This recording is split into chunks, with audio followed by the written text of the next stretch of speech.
ground.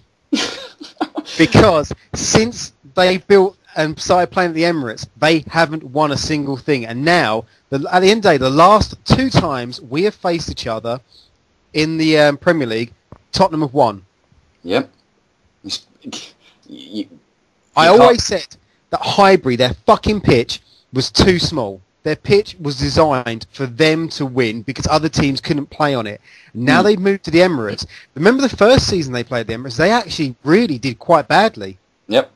And their home record at the moment showing that they're not doing too good. Exactly. You could be right. What is it about the Emirates? And this is why I would rather them get Alton Towers to construct some kind of framework above White Hart Lane to have people upside down watching the match for the extra seats, then move to another ground. You can't. I don't like the name Stratford Hotspur personally. That's why I've signed a petition, and if I can, I'll go through my recent internet files and see if I can find the petition and whack it up on the blog spot just for all the other Spurs fans to get involved. Because personally, if you've got the same opinion as me, I don't want to leave North London I just don't want to leave North London, not just because Arsenal don't even belong We are North there. London. Exactly. They're the Woolwich Nomads. We're not the Nomads. Exactly, that's what I'm saying. We can't leave North London. We are North London. We are It's North end London. of story. I don't care about history. I don't care about I don't care about the history. We are North London. End of story. We've been there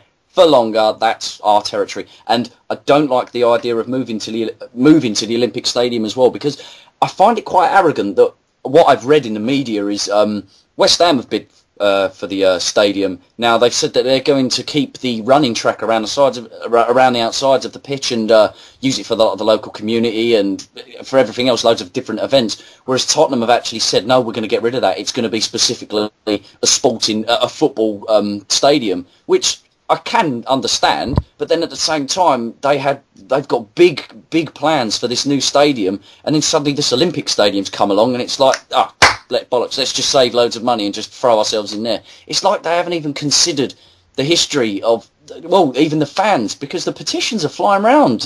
Fans don't want it.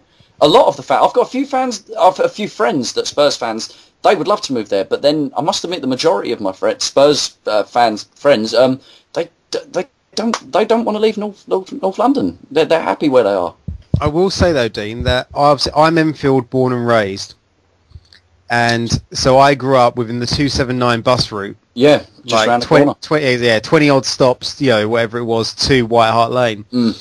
So I am North London, but you're from Canvey Island. It makes it easier for you to get to the games. It would.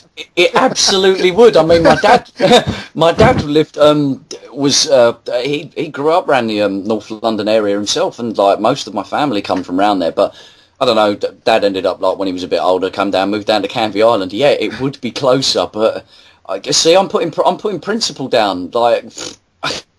No, keep it North London. We're progressing as a team. We're getting bigger, we're getting stronger, and we're getting more solid, and we're fortifying White Hart Lane. We want people to come there and go, you know what, it's going to be a hard game there. And we're building up this massive team now, this massive aura around us, and now we're just considering just walking away from it, Why leave now? Yeah, because White Hart Lane has finally got back European Cup football. To what it was in the 60s. Yes, to what it was in the 60s. White Hart Lane is one of the greatest stadiums to visit. I mean, how many fans we take to the Emirates yesterday? God, it was rammed, wasn't it? But I mean, right, so what's the Emirates hold? 60,000, isn't it? 59,000? Did you hear the Arsenal fans? I didn't. No, I heard Spurs fans. You hear the typical Arsenal. Yeah. But then all you ever hear are the Spurs fans. That's what I like about White Hart Lane. I know. The missus always like, you are so noisy. God, don't you lot shut up? No, we don't. No, we don't. That's the glory. And half the time we've got nothing to shout about, but we're still shouting. So true. It's like West Ham fans. They've got nothing to shout about, but you can't knock the passion behind their club. You really can't.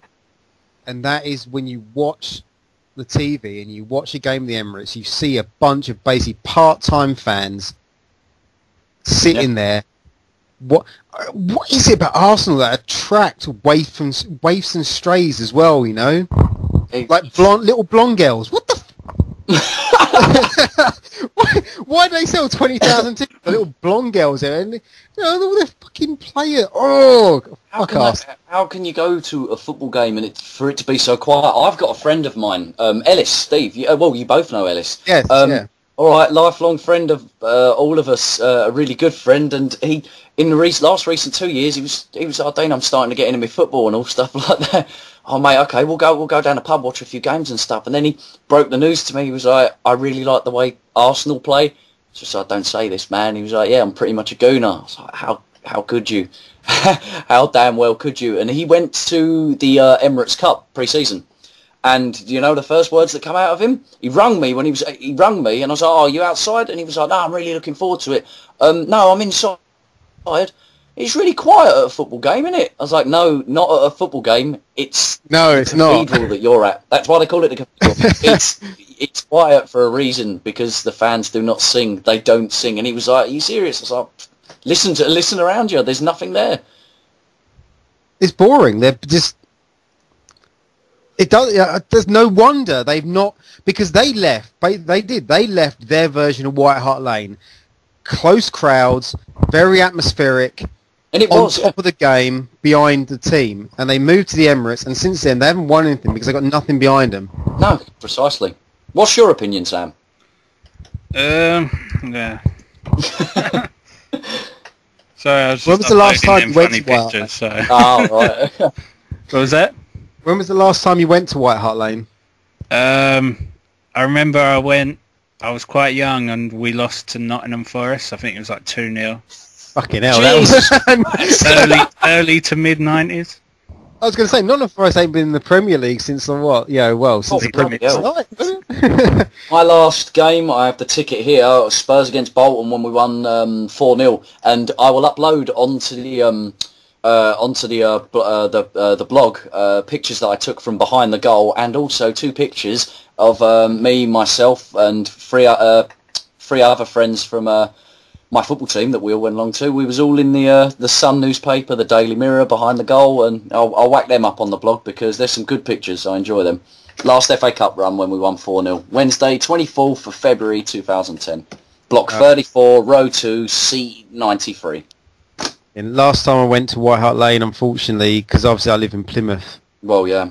And that, but last time I went to White Hart Lane was the 1-2 defeat to Sunderland under Juande Ramos shortly before. It was our first home game the 2008 season, just before Redknapp was appointed. Well, I had really great seats, and you could see that there was a team there. That's the funny thing. Harry Redknapp, for how shrewd he is, you think about it, he's still using the same team pretty much that Yol and Ramos built. Yep. With a few additions and a few bringbacks. Mm-hmm. It was just absolute cabal, for instance. There we go. We had Chimbonda back for a while. Who else have we got? Hutton's now starting to make another appearance. He's starting to come forward. We got news of Woodgate is back in full training now, which is that damn good thing. He's a quality player. We need him back in the squad. Won us a cup. Well, yeah, there you go against the Chavskis. 5 years, 1 cup. But right, one thing that I'm happy about is to see Jermaine Defoe back in action. I thought for the 45 minutes he had at the Emirates, he played fantastic. I thought he ran about, he'd done his job, and he was the catalyst in the opening goal for Bale. Just that jump, I can't remember who he beat in the air. I'm not too sure, but he definitely shouldn't have beaten him. Pardon? Was it Koscielny? I'm not overly sure, but personally, most of the Arsenal players. Do you know why? Right, even as a Spurs fan, about 8-9 years ago, they were winning the league titles, but you'd know the Arsenal players. You would know Dennis Bergkamp. Yeah. You would know Tony Adams. Yeah, Paul Mersons, the Keoghs, Ian Wright. Now, fuck. You can't pronounce their names, Steve. Oh yeah, I can't. No. And the thing is, they've taken a step back. We've taken a step forward. Yes, I know our league position is still behind, but they always have this arrogance about them, and I fucking hate. Do you know?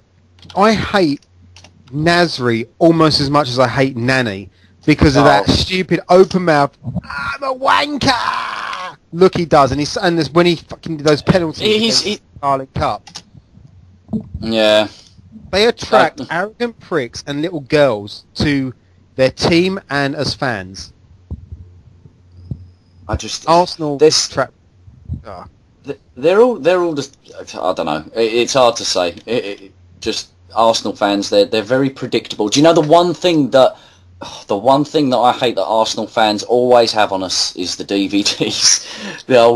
You'll release a DVD of that, wouldn't you? And oh god, which we do. All right, it's nice. I find it kind of embarrassing personally sometimes. It's like we beat Arsenal 3-2, but we will end up releasing a DVD because it was the first time. Of course we will. It was the first time we beat them on their turf for 17 years. So, but it will happen. But it kind of I just find it just that little bit embarrassing. No, why? Why is it embarrassing to actually truly, in your heart, enjoy every kick of a ball?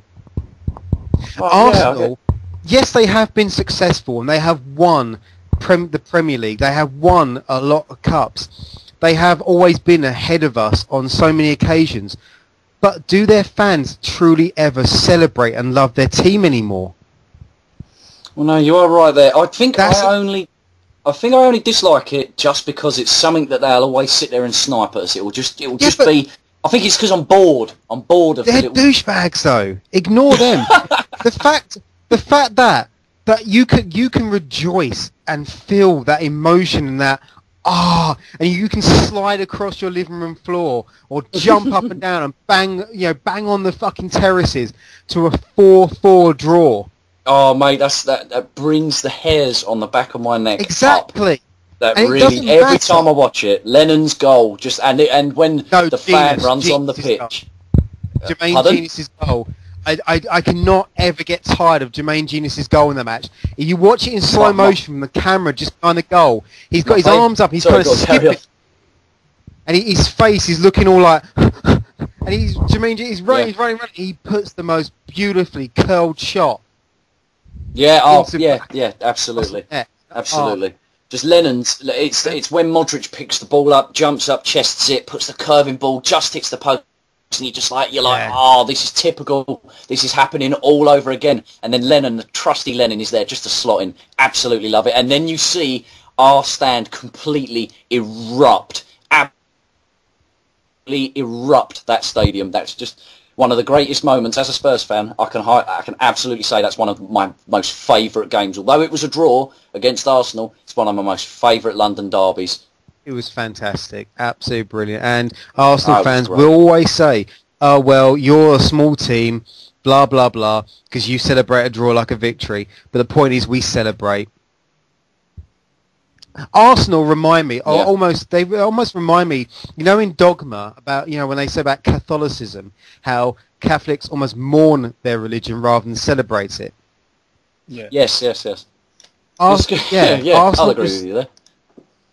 We celebrate, we savour every kick, every goal, every missed opportunity, even some defeat. Inter Milan, we lost 4-3, but fucking hell, how did we lose 4-3? Do you mean what a game. What a game of football. Just even for the comeback, even the pain of sitting there watching it, because you saw it 4-0 half-time, you was like, this is all over.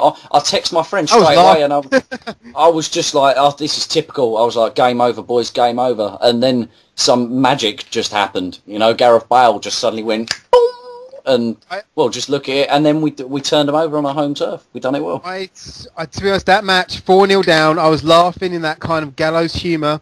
I turned to Ginge and went, she went, "Oh, is it that bad?" I went, "Emirates." I said Emirates, and fucking hell, we almost did it.